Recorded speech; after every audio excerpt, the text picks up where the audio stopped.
Hello students. Last video में हमने एक बहुत इंपॉर्टेंट टॉपिक कवर अप किया था जिसका नाम था इनडेफिनेट इंटीग्रेशन। अब हम फिर से आगे हैं इंटीग्रेशन के अंदर ही सेकंड पार्ट पे जिसका नाम है डेफिनेट इंटीग्रेशन। डेफिनेट इंटीग्रेशन को सबसे पहले हम लिखते कैसे हैं, तो ये देखिए इंटीग्रेशन का साइन हमने लिखा था इनडेफिनेट में, सेम दोबारा लिखा है। एक फंक्शन y लिया था, दोबारा y लिखा, एक dx लिखा था। ये पूरा सिंबल जो हमने पास है ये हमने इनडेफिनेट में लिखा था। इस बार हमने क्या करना है, इसमें यहाँ पे एक नंबर आएगा, कोई सिंबल आएगा, यहाँ पे कोई नंबर आएगा या कोई सिंबल आएगा, कुछ भी इस तरह से लिखा होगा, तो ये हम डेफिनेट इंटीग्रेशन को रिप्रेजेंट करते हैं। डेफिनेट इंटीग्रेशन का मतलब क्या होता है, तो हमने कहा था इंटीग्रेशन का मतलब होता है सम करना। ठीक है, अब सम करना है तो हमें ये बताना होता है कि हम सम कहाँ से किस नंबर से स्टार्ट करेंगे और कहाँ तक खत्म करना है। तो इसका मतलब ए का मतलब आप ये कह सकते हो this is called the start limit और you can write as lower limit, कि हमें अगर सम करना है तो कहाँ से स्टार्ट करना है। और बी का मतलब हम कह सकते हैं एंड लिमिट और you can write as upper limit. तो प्रीवियसली हम इंटीग्रेशन कर रहे थे, सम कर रहे थे, लेकिन ये नहीं बता रहे थे कि कहाँ से सम करना स्टार्ट करेंगे और कहाँ पे एंड करेंगे। लेकिन अब हम कहते हैं कि हमने सम कहाँ से स्टार्ट करना और कहाँ से एंड करना है, दोनों हम लिख के देंगे। अगर इस तरह का सिंबल लगा हुआ आता है तो उसको हम डेफिनेट इंटीग्रेशन कहेंगे। तो ये हुआ डेफिनेट इंटीग्रेशन को रिप्रेजेंट कैसे करते हैं। अब लेट सपोज करो हम लोगों ने एक फॉर्मूला लिखा था कि y अगर मान लो x raise to power n हो और n की वैल्यू -1 के इक्वल ना हो तो उसका इंटीग्रेशन करना है। तो integration x raise to power n into D X किया था तो हमारा आंसर आया था x raise to power n+1 upon n+1, इस तरह का आंसर आया था। लेकिन इस बार क्या होगा, यहाँ कुछ नंबर भी लिखा हुआ आएगा और यहाँ भी कुछ नंबर लिखा हुआ भी आएगा साथ में। तो फॉर्मूला वही रहेगा लेकिन साथ में कुछ नंबर आएगा, मतलब lower limit and upper limit लिखे हुए आएंगे। तो आपने फर्स्ट जिस तरह का इंटीग्रेशन प्रीवियसली करते थे उसी तरह से इंटीग्रेशन करते हुए आएंगे। x रेज टू पर n+1 अपॉन n+1 उसी तरह से रहेगा, उसमें कोई चेंज नहीं आएगा। बस अब हमने क्या करना है, प्लस सी नहीं लगाना। अब क्या करना है, इसके सामने इस तरह से दो वर्टिकल लाइंस लगानी। ये वर्टिकल लाइन ध्यान रखना मैथमेटिकल का मोड का साइन नहीं है, ये हमें ये बताता है कि हमारा इंटीग्रेशन तो हो गया है बट स्टिल हमने लिमिट नहीं पुट करी है। लिमिट पुट मतलब उस लिमिट का यूज नहीं करा है जो हमने लोअर एंड अपर लिमिट बोली है। तो हमने क्या करना है, अभी लोअर लिमिट को एक बार यहाँ पे नीचे की तरफ यहाँ पे लिख देना है और अपर लिमिट को यहाँ पे ऊपर की तरफ लिख देना है। ये कहता है कि अभी हमारा इंटीग्रेशन तो हो चुका है बट स्टिल हमने लिमिट पुट नहीं करी है। अब आपने लिमिट कैसे पुट करनी है, आपने इसमें देखना है कि हमारा जो वेरिएबल है ना वो है x। ठीक है, तो उस वेरिएबल को अपर लिमिट से बदल देना है, मतलब x की जगह b लिख देना है। बाकी जो भी क्वेश्चन में दिया हुआ था, जो भी सॉल्यूशन बना है उसको एज इट इज कॉपी करना है, कुछ भी चेंज नहीं करना। तो हमने x की जगह b लिखा, बाकी सारा कॉपी किया जो ब्रैकेट में था, फिर हमने माइनस लगाना है। अब आपने जो x था उसको हमने लोअर लिमिट से बदल देना है और बाकी जो भी था वो एज इट इज कॉपी कर देना है। n+1 पावर थी वो पावर बनी रहेगी, डिवाइड में n प्लस है वो n+1 बना रहेगा। तो इस तरह से हम डेफिनेट इंटीग्रेशन प्रोसीड करेंगे, चाहे किसी भी तरह का कोई भी फंक्शन आ जाए और आपको कहा जाए कि इंटीग्रेशन करना है। अब एग्जाम्पल के बेसिस पे हम बात करते हैं कि डेफिनेट इंटीग्रेशन को एग्जाम्पल से समझाइए। तो हमने कहा लेट से हमें इंटीग्रेशन करने को दिया गया है x² dx और हमें वैल्यू दी है, हम लोग इसे इंटीग्रेट करेंगे। कुछ भी नंबर ले लीजिए, लेट से 1 से स्टार्ट करके 3 तक करते हैं। तो x की पावर 2 का इंटीग्रेशन अगर स्टार्टिंग में बात करें तो पावर 2 है तो 2 में 1 ऐड हो जाएगी तो 3 बन जाएगी। और जो पावर ऊपर नहीं लिखी है वो डिवाइड में चला जाएगा, मतलब 3 नंबर डिवाइड में चला जाएगा। और हमने अभी लिमिट पुट करनी बाकी है जो कि 1 से लेके 3 है। तो 1 से लेके 3 लिमिट हम रखेंगे। अब क्या बताया था आपको, x को अपर लिमिट मतलब नंबर से बदल देना है, 3 से बदल दिया तो ये हुआ 3 रेज टू पावर 3 और डिवाइड बाई 3 माइनस। फिर x को लोअर लिमिट से बदल देना है तो 1 raise to power 3 divide by 3, 3 raise to power 3 करें तो 27 हो गया, 27 को 3 से डिवाइड किया तो 9 हो गया। और ये आपके पास आया 1 रेज टू पावर 3 मीन्स 1/3। तो इसको एलसीएम लेके सॉल्व करें, this will become 9 3s are 27 minus 1 that is equal to 26/3। तो आंसर इज 26/3। तो डेफिनेट इंटीग्रेशन में हमें क्या मिलता है, एक आंसर मिलता है, एग्जैक्ट आंसर मिलता है। तो ये फर्स्ट एग्जाम्पल हो गया डेफिनेट इंटीग्रेशन का। फिर से देखिए, आपको फिर से एग्जांपल देते हैं। लेट्स से क्वेश्चन ने आपको दिया है, आपने 1/√x को इंटीग्रेट करना है और वैल्यू आपको दी गई है 4 से लेकर 9 तक। 1/√x को इंटीग्रेट करना है और वैल्यू दी गई है 4 से 9 तक। तो सबसे पहले हम क्या करते हैं, इसको लिखते हैं x की पावर -12 dx। सबसे पहले हमने कुछ इंटीग्रेशन नहीं किया, हमने x को ऊपर लेके गए और पावर डिवाइड में देखा जाए तो जो है डिनोमिनेटर में हाफ थी, उसको हमने न्यूमरेटर में बना के -12 बना दी। अब इंटीग्रेशन कहते हैं जो भी आपके पास पावर है उसमें 1 ऐड कर दें, जो नंबर ऊपर आया वही नंबर आप यहां लिख दीजिए। लिमिट पुट करनी बाकी है जो कि 4 से लेकर 9 है। अब ऊपर वाला पार्ट बनाया जाए तो ये बन गया x की पावर हाफ और नीचे डिवाइड में आ गया 1/2 और ये बन गया हमारा 4 से 9 तक। अभी हमने लिमिट पुट करना स्टार्ट नहीं, कैसे सिंप्लीफाई कर रहे हैं। ये जो डिवाइड में 2 है ऊपर शिफ्ट कर देते हैं और x को √x लिख देते हैं और लिमिट आपके पास फिर से हमने लिखा अभी 4 से 9 है। अब हम लिमिट पुट करना स्टार्ट करते हैं। तो सबसे पहले 2 एज इट इज रखा, इसकी जगह √9 आ गया, माइनस फिर 2 एज इट इज रखा और इसकी जगह √4 आ गया, क्योंकि x को पहले 9 से बदला बाद में 4 से बदला। तो ये हो गया 2 × 3 और ये हो गया 2 × 2। तो you can just write it 6 - 4, answer is 2। तो इस तरह से हम डेफिनेट इंटीग्रेशन प्रोसीड करते हैं। फिर से देखिए, थर्ड क्वेश्चन आपको दिया गया, आपको इंटीग्रेट करके देना है हमें sin x को dx को फ्रॉम 0 से लेके पाई तक। ये क्वेश्चन दिया गया हमें कि आप sin x को इंटीग्रेट करें 0 से पाई तक। तो सबसे पहले बात करते हैं sin x का इंटीग्रेशन क्या होता है। तो sin x का इंटीग्रेशन, जो लास्ट वीडियो लेक्चर था उसमें हम लोग फॉर्मूला बताया था कि sin x का इंटीग्रेशन -cos x होता है और हमारी लिमिट आपको दी गई है 0 से लेके पाई तक। तो सबसे पहले हम क्या करेंगे, हम ना कोशिश करें कि माइनस को पहले बाहर ही लिख लें, उससे थोड़ा सा क्वेश्चन करना इजी हो जाएगा। और हमने इसको लिख दिया 0 से पाई। अभी हमने लिमिट पुट करना स्टार्ट नहीं किया, बस माइनस को बाहर ला के रख दिया। अब हम लिमिट रखना स्टार्ट करते हैं। पहले हमने कॉस की वैल्यू पाई बनाई, कॉस पाई माइनस, फिर हमने लिखा कॉस 0 डिग्री। कॉस पाई का मतलब एक तरह से आप ये कह सकते हैं कॉस 180 डिग्री है और ये आपके पास कॉस 0 डिग्री है। अब आता है कॉस 180 कितना होता है। कॉस 180 कई बार हमें याद नहीं रहता कितना होता है, तो ऐसे याद करिएगा, कॉस 0 डिग्री कितना होता है ये आपको पता है, ये कहते हैं 1 है। कॉस 180 इसके जस्ट सामने आता है। तो 0 डिग्री पे जो भी वैल्यू होती है ना उसका अपोजिट मतलब नेगेटिव वैल्यू यहाँ आती है, तो आप ये कह सकते हैं -1 होती है। cos 0 डिग्री की वैल्यू अगर 1 होती है तो cos 180 डिग्री की वैल्यू जो होती है वो उसकी जस्ट अपोजिट होती है, तो -1 होती है। तो यहाँ पे आपने रखा -1, फिर -1 वापस आ गया क्योंकि cos 0 1 होता है, तो -1 -2 हुआ और -2 का मल्टीपल बाहर माइनस से किया, तो आंसर हमारे पास टोटल मिला के हम कहते हैं 2 आ गया है। तो इस तरह से हमने एक ट्रिग्नोमेट्रिकल फंक्शन का भी इंटीग्रेशन कर दिया। फोर्थ क्वेश्चन फिर से देखें, आपको दिया गया e की पावर x का इंटीग्रेशन करना है -∞ से लेके +∞ तक। e की पावर x का इंटीग्रेशन करना है -∞ से लेके +∞ तक। तो आपने e की पावर x का कहना है इंटीग्रेशन, तो e की पावर x ही होता है। अब हम कहते हैं लिमिट क्या लगाएं, तो कहते हैं -∞ से लेके +∞ तक। तो सबसे पहले क्या करो, x को +∞ से बदल दो, फिर माइनस e को -∞ से बदल दो। ठीक है, e की पावर इन्फिनिटी अगर कोई नंबर 1 से बड़ा है और अगर उसकी पावर इन्फिनिटी करते हैं तो वो हमें 1 ही इन्फिनिटी ही मिल जाता है। e की जो वैल्यू होती है वो होती है 2.71 और हमने लिखा है e⁻∞ मतलब 2⁻7 इन्फिनिटी। तो 2.7 जो है 1 से बड़ा नंबर है और 1 से बड़े नंबर का अगर हम पावर इन्फिनिटी करेंगे तो बार बार मल्टीपल होकर उसकी वैल्यू बढ़ती जाएगी और आंसर आएगा इन्फिनिटी। इसको हमने लिखा 1/e⁻∞, तो इसको लिखा जाए इन्फिनिटी -1/∞।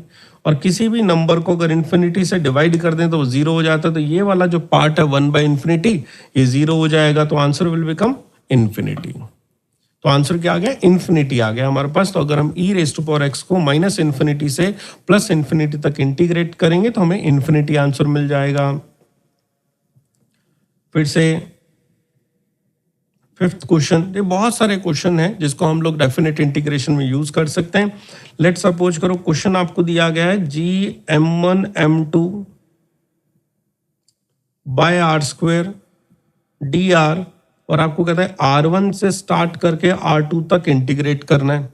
ठीक है, अब हमें थोड़ी चीजें देखिए, डी के बाद क्या लिखा हुआ है, हम कहते हैं डी के बाद dr है, मतलब r के रेस्पेक्ट में कर रहे हैं। और अगर r के रेस्पेक्ट में इंटीग्रेट करना है तो जिस टर्म में हमें r मिल रहा है ना, सिर्फ उसी टर्म को इंटीग्रेट करना है।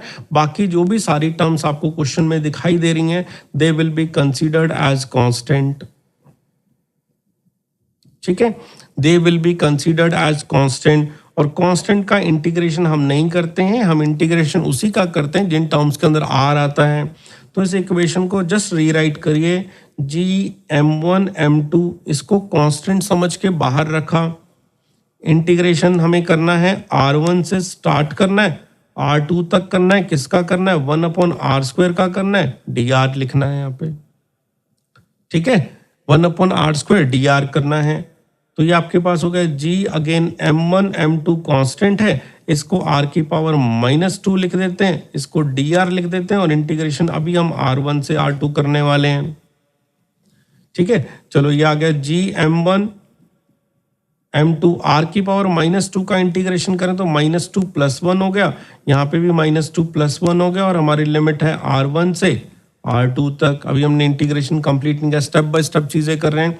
फिर से स्टार्ट करें, अभी हम बाद में कंप्लीट करेंगे। GM1M2 में r नहीं लगा हुआ था, कांस्टेंट समझ के बाहर रखा, जो r की टर्म है वो अंदर रखी, और r की पावर 2 डिवाइड में थी, पहले हम उसे ऊपर लेके गए। अब इंटीग्रेशन करते हैं तो एक पावर बढ़ा दी, तो यहाँ तक पहुंचे। अब आपके पास ये बन गया है G(M1M2), you can just write it, this is equals to -1/r from the limit R1 to R2, -1/r from the limit R1 to R2। अब आप चाहें तो वो माइनस को पहले बार लेके आ जाएं, और अगर आपको नहीं लाना तो फिर ऐसे करिए, जो अपर लिमिट है उसको डायरेक्ट r से रिप्लेस करें, तो दिस विल बिकम 1/r2। जो r है उसकी जगह पे r2 आ गया, तो -1/r2, फिर माइनस लगाया, इस r को r1 से बदल दीजिए, तो -1/r1 यहाँ पे पहुंच गए। तो ये आपके पास आ गया G(M1M2) -1/r2 + 1/r1। आपका आंसर वैसे आ चुका है, बट इसको अच्छा दिखाने के लिए हम रीअरेंज करते हैं, पॉजिटिव टर्म्स को पहले लिखते हैं और नेगेटिव टर्म्स को बाद में लिखते हैं, और कहते हैं ये हमारा आंसर आया 1/r1 -1/r2। सिमिलरली फिर से देखिए, क्वेश्चन नंबर हमने 5 किया था, अब मैं आपको क्वेश्चन नंबर 6 देता हूँ। क्वेश्चन में दिया गया आपको इंटीग्रेट करना है MV/dV का फ्रॉम U से लेके V तक। ठीक है, अगेन चेक, D के बाद क्या लगा हुआ है, तो हम कहते हैं ये तो dV है, तो इसका मतलब V के रेस्पेक्ट में करना है। V के रेस्पेक्ट में करना है तो उसी टर्म का करना है जिसमें V लगा हुआ है, तो इसका करना है। ठीक है, तो M हमारा कांस्टेंट है, तो M को बाहर रखा, अंदर V रखा, और ये dV बना के हमने इसको U से लेके V तक इंटीग्रेट करना है। अब V का मतलब क्या है, एक तरह से ये ऐसा लिखा हुआ है x dx, ऐसा समझिए, ये लिखा हुआ है x dx और x की पावर 1 है, तो इंटीग्रेट करते हैं तो ये पावर 2 हो जाती है, 1 + 1 और डिवाइड बाय 2 आता है। तो इसी तरह से V का इंटीग्रेशन करेंगे तो ये बनेगा V²/2, क्योंकि पावर 1 है, इंटीग्रेट करेंगे तो बढ़ जाएगी एक power, from U to V। अब आप क्या करें, वो जो हाफ लिखा है उसको बाहर ले लें, m/2, v को अपर लिमिट से शिफ्ट करें तो v को v से ही रिप्लेस किया तो v बन गया, माइनस v को लोअर से शिफ्ट किया तो ये हुआ u²। तो आंसर आया ½ -u²। तो इस तरह से ये डेफिनेट इंटीग्रेशन है, और this is very much useful for the physics. तो डेफिनेट इंटीग्रेशन को हम बहुत ज़्यादा बार यूज करेंगे फिजिक्स के अंदर, तो हमें ध्यान रखना है। ठीक है, अब डेफिनेट और इनडेफिनेट इंटीग्रेशन दोनों सीख लिए। अब मैंने आपको शुरू में कुछ x की टर्म्स के फॉर्मूले लिखवाए थे, कुछ मैंने अब ट्रिग्नोमेट्रिकल फॉर्मूले लिखवाए, फिर इनका यूज कराया। अब हम बात करें कुछ और फॉर्मूलाज आए तो क्या करना है, सम मोर फॉर्मूलाज। ठीक है, सम मोर फॉर्मूला का मतलब, जैसे क्वेश्चन ने आपको दिया गया y = sin of 2x plus 3 इसका इंटीग्रेशन कराता है। हमने फॉर्मूला तो सिर्फ साइन x का लिखा था, ये तो 2x प्लस 3 हो गया। तो लेट सपोज करो इस 2 को हम एक a नाम दे रहे हैं और 3 को एक b नाम दे रहे हैं और एक जनरल टर्म बना देते हैं y is equals to sine of ax plus b लिखा हुआ हो। ठीक है, y equals to sine ax plus b लिखा हो, या फिर आपको कहें कि y equals to cos ax plus b लिखा हो, तो हमें उसे कैसे इंटीग्रेट करना है। तो ये फर्स्ट फॉर्मूला लगाएंगे, ये हम सेकंड फॉर्मूला बनाएंगे। इस तरह से एक दो फॉर्मूले और भी लिखेंगे, लेकिन अभी हम साइन और कॉस की बात करते हैं। तो अगर हमें y equals to sine ax plus b दिया और cos ax प्लस b दिया हो, a का मतलब वहाँ कोई नंबर आ सकता है, b का नंबर मतलब वहाँ पे एक कांस्टेंट आएगा। कई बार क्या होता है ax होता है b 0 होता है, जैसे साइन 2x लिख दिया बस, साइन 3x लिख दिया बस, तो वहाँ ax की वैल्यू 2 या 3 कहेंगे और b 0 कहेंगे। चलिए अब क्वेश्चन कहते हैं कि आपने क्या करना है, इंटीग्रेशन करना है sine of ax plus b dx का। तो सिंपली देखिए साइन का इंटीग्रेशन क्या होता है, याद करें। साइन का इंटीग्रेशन होता है माइनस ऑफ कॉस पूरा लिख दीजिए ax प्लस b। ठीक है, साइन का इंटीग्रेशन होता है minus cos ax plus b पूरा लिख दिया। अब सेम तो नहीं है, थोड़ा बहुत तो फंक्शन में चेंज हुआ है। अब आपने क्या करना है, x के साथ देखना है नंबर क्या लिखा हुआ है, जिसको हम a कहते हैं। तो जब इंटीग्रेशन करते हैं इसको ऐसे डिवाइड में लिख देना, ऐसे करके। तो आंसर होना -1/a cos ax plus b plus c। जैसे देखिए एग्जाम्पल इसी पे देखते हैं। पहले आपको दिया गया इंटीग्रेशन करिए साइन ऑफ 2x प्लस 3 का। तो हमने कहा साइन का इंटीग्रेशन क्या होता है, minus of cos 2x plus 3 लिखा हमने। साइन का इंटीग्रेशन माइनस कोस होता है, इसलिए cos 2x प्लस 3 लिखा। x के साथ एक नंबर है 2 को यहाँ डिवाइड में ऐसे लिख दीजिए 1/2 और लिख दीजिए प्लस c।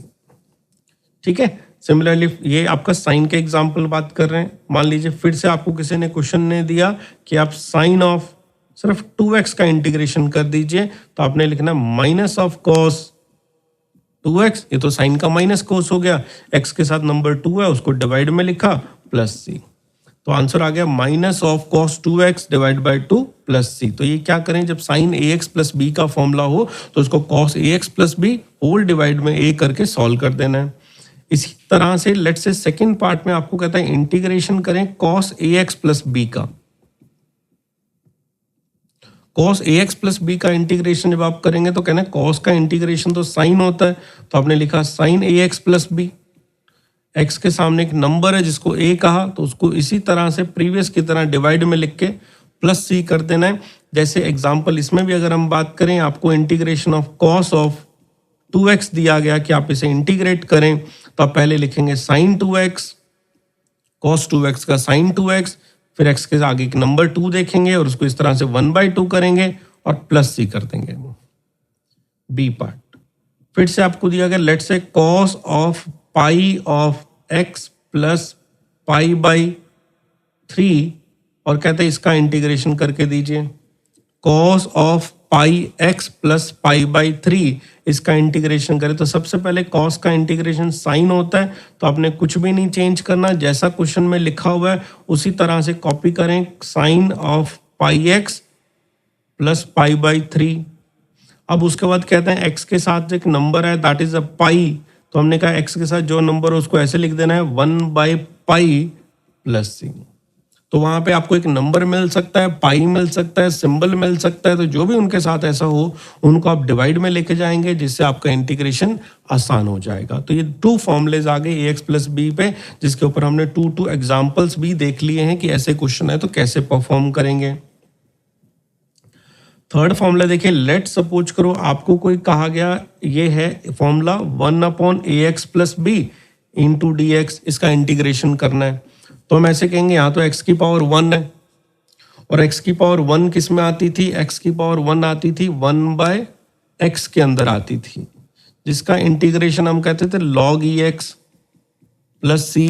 तो उसी तरह से यहाँ पे भी x की पावर 1 है, तो इसका इंटीग्रेशन करते वक्त भी आपने क्या करना है, ऐसा लिखना है log ऑफ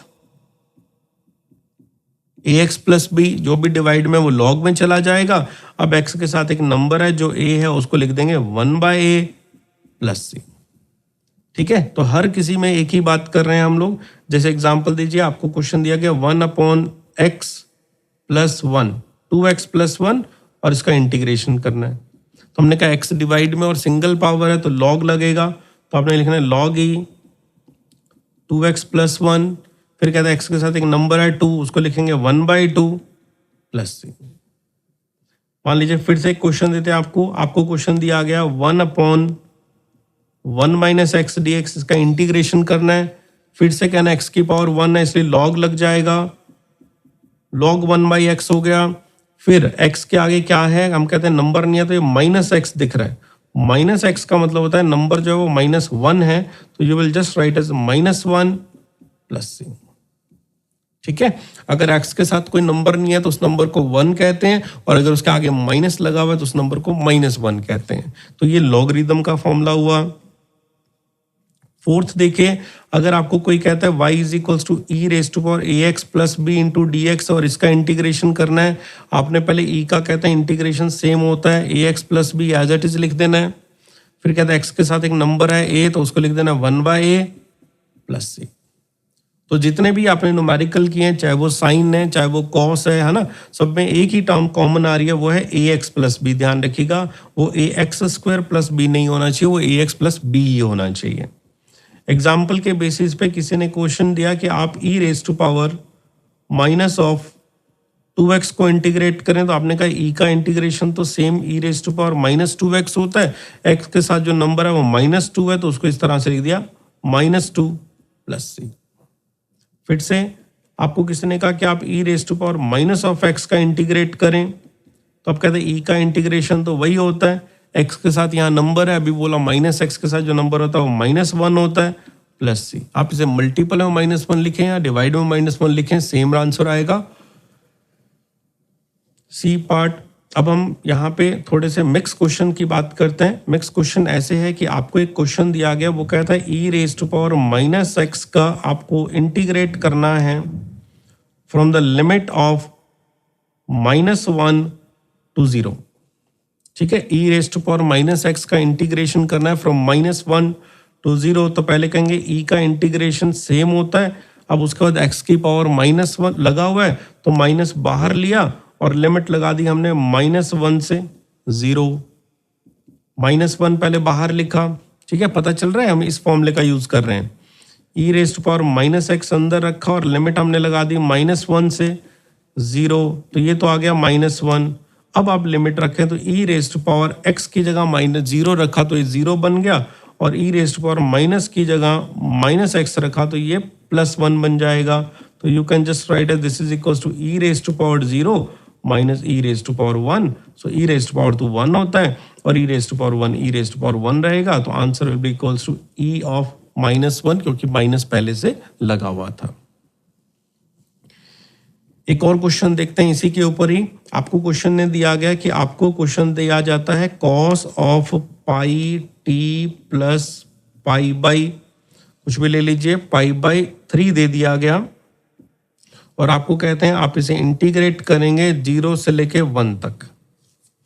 ठीक है, आप इसे इंटीग्रेट करेंगे 0 से लेके 1 तक। तो cos का इंटीग्रेशन अभी बताया हमें साइन होता है, तो आपने लिखा साइन ऑफ πt प्लस π/3, पूरा कॉपी करना होता है। t के आगे पाई लगा हुआ है वो डिवाइड में चला जाता है 1/π, और लिमिट आपको दी गई है 0 से लेके 1 तक। ठीक है, अब देखिए 1/π कांस्टेंट है, उसको कुछ नहीं करना आपने, बाकी टर्म्स कॉपी करना स्टार्ट करें। साइन इंटू पाई, टी की जगह आपने 1 रखा क्योंकि अपर लिमिट 1 है, प्लस π/3, फिर माइनस साइन पाई, टी की जगह 0 रखा, प्लस π/3, और ये हमारा ब्रैकेट बंद हो गया। यहाँ पे हमारे पास आ चुका है 1/π, यहाँ पे आपके पास आ गया साइन पाई का मतलब होता है 180 डिग्री, और π/3 का मतलब 60 डिग्री, साइन 240 हो गया, माइनस साइन पाई इंटू 0 0 हो गया, और π/3 60 डिग्री हो गया। ठीक है, ठीक है, sine 180 plus theta is equals to minus of sine theta, तो यह आया -60, या फिर आप कह सकते हैं थर्ड क्वाड्रेंट में होने की वजह से नेगेटिव आएगा। थर्ड क्वाड्रेंट में होने की वजह से नेगेटिव आएगा, तो हमने लिखा minus sine 60, again minus sine 60, sine 60 दो बार आ गया आपके पास, तो आप लिखेंगे 1/पाई with the minus of 2 times of √3/2. 2 से 2 कट के answer is minus of √3/pi. So this is a way to solve a definite integration and some important formula which will be used for the upcoming chapters. I hope आपको ये video अच्छी लगी होगी. अगर आपको अच्छी लगी हो तो इस वीडियो के नीचे अपने लाइक कमेंट करना ना भूलें. Thank you so much.